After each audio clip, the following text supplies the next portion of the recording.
जैसा कि पिछले साल भर से आंदोलन को हमने देखा और अभी तक हमने शांतिपूर्ण आंदोलन किया है, संवैधानिक दायरे में आंदोलन किया है और आगे भी हम लोग नियम के साथ ही करेंगे।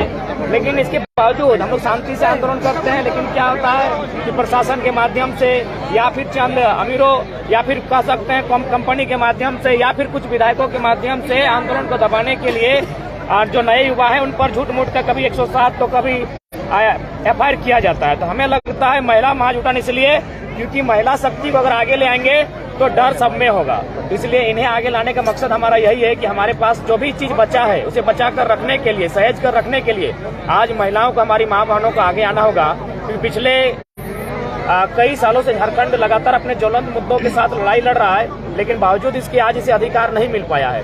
आप जिस क्षेत्र में आज आप लोग खड़े हैं, सरायकेला जिला आज झारखंड का सबसे कह सकते हैं औद्योगिक दृष्टिकोण से सबसे काफी विकसित जिला होना चाहिए था। यहाँ के लोगों के पास रोजगार के अवसर होना चाहिए था, लेकिन आज अन्य राज्यों के लोग नौकरियां उनको बांटी जाती हैं, चंद मुट्ठी भर विधायक अमीर हो जाते हैं। लेकिन जिन्होंने जो जमीनदाता आज तमाम फैक्ट्रियां जो देख सकते हैं, कहीं आपका 1000 रुपया एकड़ तो कहीं 4500 रुपया के दर से जमीन दिया गया है। तो कहीं न कहीं हमारे साथ जो नाइंसाफी हुई है वो पूरे भारत देश में किसी के साथ नहीं हुआ है। हम लोग विकास के विरोधी नहीं है, लेकिन हमारा मानना यही है कि विकास के लिए जब जमीन हम देते हैं तो सबसे पहला विकास हमारा होना चाहिए, ना कि उद्योगपतियों का, ना ही विधायक सांसदों का। इसलिए हम लोग चाहते हैं, हम लोग विकास के न कभी विरोधी थे, न है, न रहेंगे, लेकिन हमारा मानना यही है राज्य हमारा है, जमींदान हमने किया है तो पहला अधिकार हमें मिला है। देख सकते हैं टाटा जो पूरे भारत में प्रसिद्ध है, लेकिन जमीनें हमने दिया है, मैक्सिमम जमीनें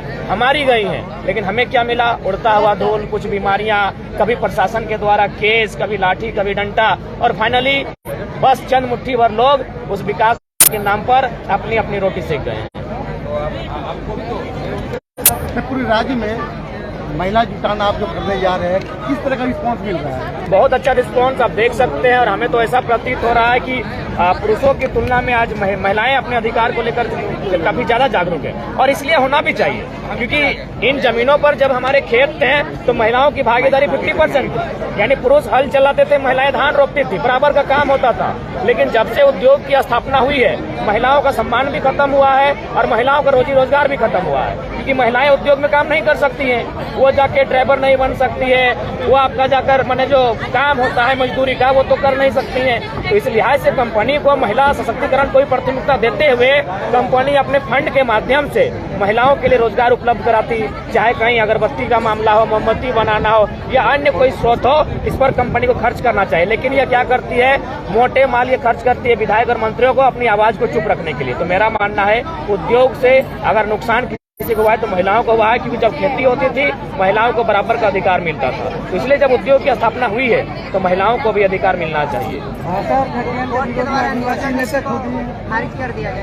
देखिए, नियोजन रीति खारिज करने का रीजन यही है कि झारखंड जब से बना है, भले झारखंड के विधायक चुन के जाते हैं, लेकिन पूरा बाहरी सिंडिकेट काम कर रहा है। आज आप कहीं भी जाएं, स्पोर्ट्स के जगत में चले जाएं, जिस खेल में पैसा है वहाँ बाहरी सिंडिकेट है, जिसमें पैसा नहीं, हॉकी फुटबॉल में झारखंडी लोग आगे बढ़ के जाते हैं, क्रिकेट में झारखंडी आगे नहीं बढ़ते हैं। रीजन यही है कि जहाँ पैसा है वहाँ बाहरी का दबदबा है। तो दादा, अभी आप कहे कि महिला लोग को आगे नहीं बढ़ सकते, महिला लोग क्यों नहीं आगे बढ़ सकते? इसीलिए हम लोग आंदोलन कर रहे हैं कि महिलाओं को भी अधिकार मिले, महिलाओं के लिए भी रोजगार का सृजन उपलब्ध। आपने अभी कहा कि महिला लोग आगे नहीं बढ़ सकते, अभी जस्ट आपने कहा, थोड़ी देर मैंने नहीं कहा, मैंने ये कहा कि महिलाएं जो कंपनी के माध्यम से जो रोजगार दिया जाता है, बेलचा चलाने का अथवा माने माल ढोने का अथवा माने बड़ी बड़ी गाड़ियों को चलाने का, उस काम के माध्यम से महिलाएं आगे नहीं बढ़ सकती हैं। तो वहाँ आपके विजन को स्पष्ट करते हुए, चूंकि कंपनी का फंड होता है, जैसे कहीं DMT फंड होता है, कहीं CRS फंड होता है, इस तरह कंपनी के पास करोड़ों का फंड होता है विकास के नाम के लिए।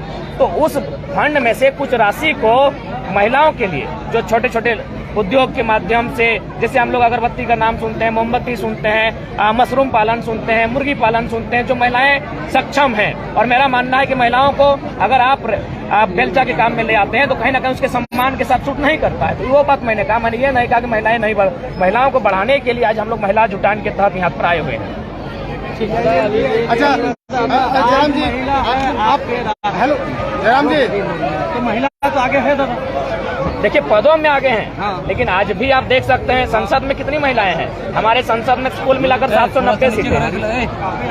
थोड़ा सा नीचे काफी बड़ी है। मात्रा क्या है, आप एक को उदाहरण नहीं ले सकती हैं। आप एक महिला को आगे रखकर बाकी 99 महिलाओं को नीचे रखे हैं तो उसका उदाहरण हम नहीं ले सकते। ठीक है, उनका सम्मान करते हैं कि एक महिला 2 महिला आगे गई है। हमारा मानना है महिला को आधी आबादी कहा जाता है तो अधिकार भी आधा होना चाहिए। जयराम जी, अगर नगर निगम में अभी नगर निगम में बाहरियों को भी चुनाव के लड़ने का हक दिया जा रहा है, क्या ये सही है? ये गलत है, क्योंकि भारत देश में स्पष्ट कहता है एक ही वोटर आईडी होना चाहिए। और तो जो भी बाहर के लोग यहाँ आए हैं स्वीकार करते, हमारे लोग भी बाहर रहते हैं, लेकिन दोनों वोटर आईडी नहीं चलनी चाहिए। तो ये हमारे झारखंड के लोग 100% हक मिलना चाहिए। देखिए बाकी जो लोग हैं